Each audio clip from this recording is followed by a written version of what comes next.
ان اول الناس، سب سے زیادہ لوگوں میں سے بے ابراہیم، جو ابراہیم علیہ الصلوۃ والسلام کے قریب ہیں. تم سب کا دعویٰ ہے. تم یہودی کہتے ہو کہ ابراہیم علیہ الصلوۃ والسلام کے ہم قریب ہیں، عیسائی یہ کہتے ہیں، مشرکین مکہ یہ کہتے ہیں کہ ہم حضرت اسماعیل علیہ السلام کے اولاد میں سے ہیں اور ہمارے تو جد امجد تھے سیدنا ابراہیم علیہ الصلوۃ والسلام. اللہ نے کہا ہم فیصلہ کرتے ہیں.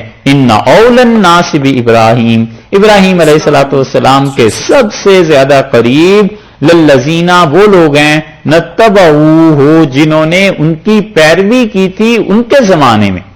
ایک تو وہ یعنی ان کے صحابہ حضرت ابراہیم علیہ الصلوۃ والسلام کے، وہذا النبی، اور دوسرے یہ ہیں نبی صلی اللہ علیہ وسلم جو سب سے زیادہ قریب ہیں حضرت ابراہیم علیہ الصلوۃ والسلام کے دنیا اور آخرت میں. یا تو یہ مراد ہے. قرب سے کیا مراد ہے؟ دونوں تفسیریں کی گئی ہیں، یعنی دنیا میں بھی آخرت میں بھی سب سے زیادہ قریب ابراہیم علیہ الصلوۃ والسلام کے وہ تھے جو ان کے پیروکار تھے، ان کے صحابہ رضی اللہ عنہم. ایک دوسرے یہ نبی صلی اللہ علیہ وسلم، والذین آمنوا، اور جو لوگ ایمان لائے ہیں. تیسرا گروپ یہ ہے جو ان کے سب سے زیادہ قریب ہے دنیا میں بھی اور آخرت میں. اور دوسری تفسیر یہ کی گئی ہے کہ تم تینوں دین کے بارے میں جھگڑتے ہو تو یاد رکھو ابراہیم علیہ الصلوۃ والسلام اپنے دین کے اعتبار سے جو تھے ان کے سب سے زیادہ قریب دین، ان کے دین پہ عمل کرنے والے وہ تھے جو ان کے ساتھ ان کے دور میں تھے.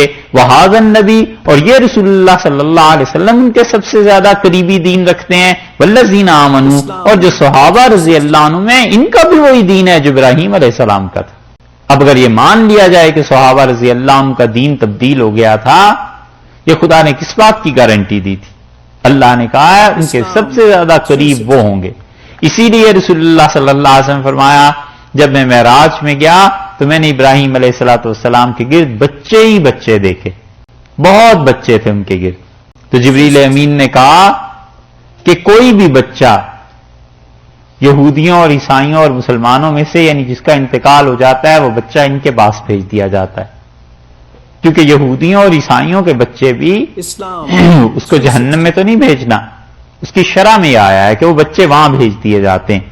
اور رسول اللہ صلی اللہ علیہ وسلم فرمایا میں نے انہیں سلام کیا، بڑے خوش ہوئے، مجھ سے کہا مرحبا بابن صالح و نبی صالح، اچھا بیٹا، اچھا نبی، اس کا آنا بڑا مبارک ہوا. اور رسول اللہ صلی اللہ علیہ وسلم فرمایا سب سے زیادہ میں نے ان پہ غور کیا تو میرا اور ان کا چہرہ، شکل و صورت، جسم میرا ان سے ملتا تھا، سب سے زیادہ میں ان کے قریب تھا. تو اللہ نے فرمایا یہ نبی صلی اللہ علیہ وسلم اور ان کا دین ہے جو سب سے زیادہ ان کے قریب ہے. واللہ ولی المومنین، اور اللہ ایمان والوں کا دوست ہے. اللہ ایمان والوں کو کوئی تنہا چھوڑتا ہے؟ جس طرح ابراہیم علیہ السلام کا دوست تھا اسی طرح جو اس کے پیروکار ہیں صحیح معنی میں مومنین، اللہ ان کا بھی دوست ہے.